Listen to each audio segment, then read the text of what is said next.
Our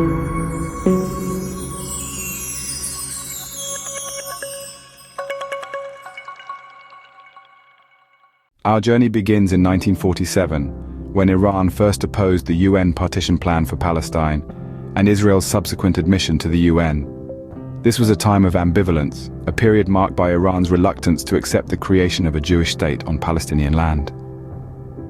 Iran's stance was shaped by its deep-rooted religious beliefs and political alignments. The key event of this period was the UN partition plan, a proposal that aimed to divide Palestine into separate Jewish and Arab states. Iran, along with several other countries, opposed this plan, viewing it as an imposition on Palestinian autonomy. Following this, when Israel sought admission to the United Nations, Iran was among the nations that voted against it. These events signaled Iran's initial resistance to the establishment of Israel, highlighting a complex dynamic that would evolve in the years to come. This period of ambivalence set the stage for the evolving relationship between Iran and Israel. The winds of change swept over Iran-Israel relations post the 1953 coup in Iran. With Shah Mohammad Reza Pahlavi at the helm, Iran's policy took a radical turn, marking the beginning of an era often referred to as the friendly period in the annals of Iran-Israel relations. The Shah, a pro-Western monarch, sought strong allies in the region and beyond. Israel, a newly formed state, aligned with the Shah's vision of a modernized Iran and a stable Middle East. This alignment of interests formed the bedrock of a partnership that was as unexpected as it was strategic. This period, stretching from the mid-50s to the late 70s, saw Iran and Israel foster close ties, driven by mutual geopolitical interests. The Shah, viewing Israel as a counterbalance to Arab nationalism, maintained covert relations with the Jewish state, even as Iran was a member of the Arab League. Economic cooperation flourished. Israel provided Iran with agricultural expertise and infrastructure development.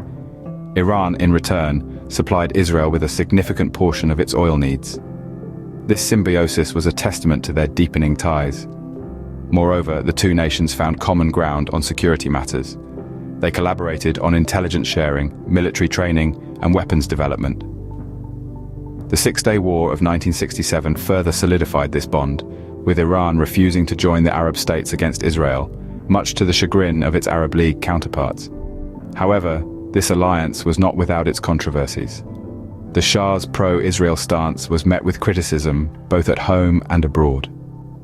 Critics accused him of betraying the Palestinian cause and aligning with a perceived enemy. Yet, as history would have it, this friendly period was not to last.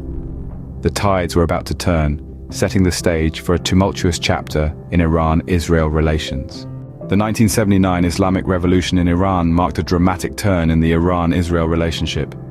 This uprising, led by Ayatollah Khomeini, swept away the monarchy of Shah Mohammad Reza Pahlavi and replaced it with an Islamic republic. The new regime was vehemently anti-Western, viewing Israel, a close ally of the United States, as an enemy. As a result, Iran swiftly severed ties with Israel, marking a drastic shift from the friendly period that had preceded it. The revolution also sparked a change in Iran's foreign policy. The newly formed Islamic Republic was determined to export its revolutionary ideals across the Middle East, which put it at odds with Israel. To complicate matters further, the Iran-Iraq War broke out just a year after the revolution. This 8-year conflict consumed the region, and Israel, fearing the spread of Islamic fundamentalism, provided covert support to Iran, despite their severed diplomatic ties. However, this assistance didn't lead to any improvement in the relationship. The war ended in a stalemate, and Iran emerged more determined to challenge Israel's position in the region. The 1980s also saw a rise in terrorist activities and proxy conflicts, with both Iran and Israel accusing each other of sponsoring terrorism. These accusations further soured relations, and the mutual distrust deepened.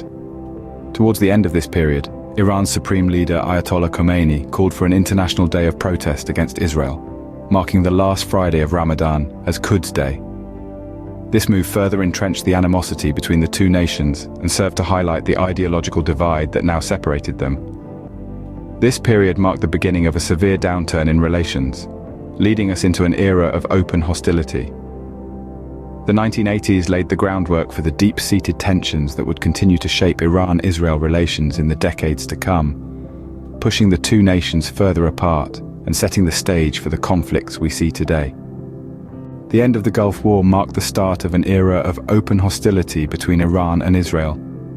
This period, beginning in 1991, has been characterized by escalating tensions, heated rhetoric, and sporadic clashes across the region. A significant turning point came with the presidency of Mahmoud Ahmadinejad, who took office in Iran in 2005. Known for his inflammatory statements against Israel, Ahmadinejad's tenure saw a marked intensification in the war of words.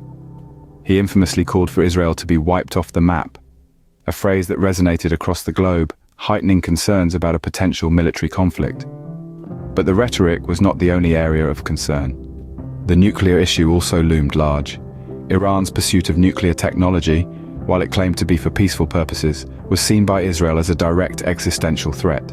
Israel, along with its allies, has made numerous attempts to dissuade Iran from its nuclear ambitions. These efforts have included diplomatic pressure, economic sanctions, and even covert operations. Yet, the hostility between the two nations isn't confined to their borders. It has rippled out across the Middle East, playing out in various regional conflicts. From the battlefields of Syria to the political landscape of Lebanon, the Iran-Israel rivalry has become a defining feature of Middle East geopolitics. In particular, the Palestinian territories have been a key battleground. Iran has provided support to groups like Hamas and Islamic Jihad, while Israel has sought to counterbalance this influence. The result is a complex web of alliances and enmities, further complicating the already fraught Israel-Palestine conflict. So what does this all mean? The open hostility between Iran and Israel, far from being a distant diplomatic spat, has tangible implications for the stability and security of the Middle East.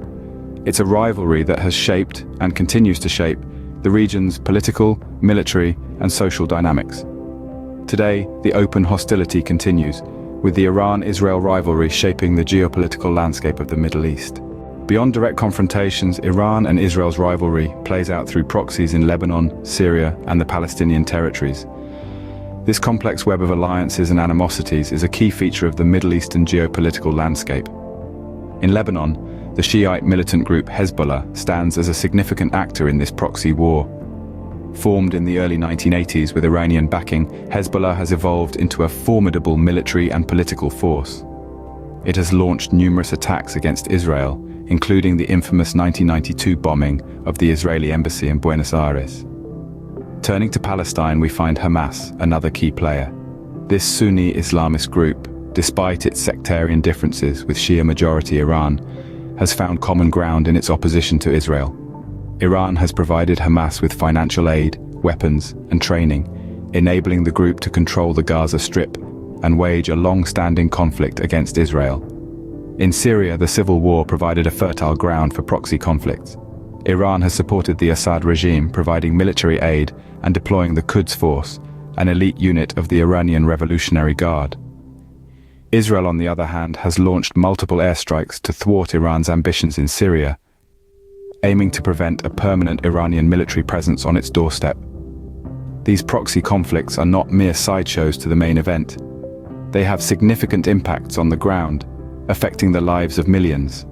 They also shape the broader regional dynamics, often escalating tensions and complicating diplomatic efforts. In the intricate chess game of Middle Eastern politics, these proxies are not mere pawns, but powerful rooks and bishops, shaping the board and influencing the game's outcome. These proxy conflicts continue to stoke the fires of the Iran-Israel rivalry, influencing the dynamics of the Middle East. The echoes of this rivalry resonate across borders, shaping the region's geopolitics in profound and often unpredictable ways. As we've seen, the Iran-Israel relationship is a complex tapestry woven through decades of historical events and regional dynamics. From the ambivalence of the early years, when Iran opposed Israel's admission to the United Nations, to the friendly period under Shah Mohammad Reza Pahlavi, the ties between these two nations have constantly evolved. The 1979 Islamic Revolution marked a significant turning point, severing connections and ushering in a period of worsening relations, which has since evolved into open hostility. Today, their rivalry plays out not just on a bilateral level, but also through proxies across the Middle East, influencing the region's geopolitics.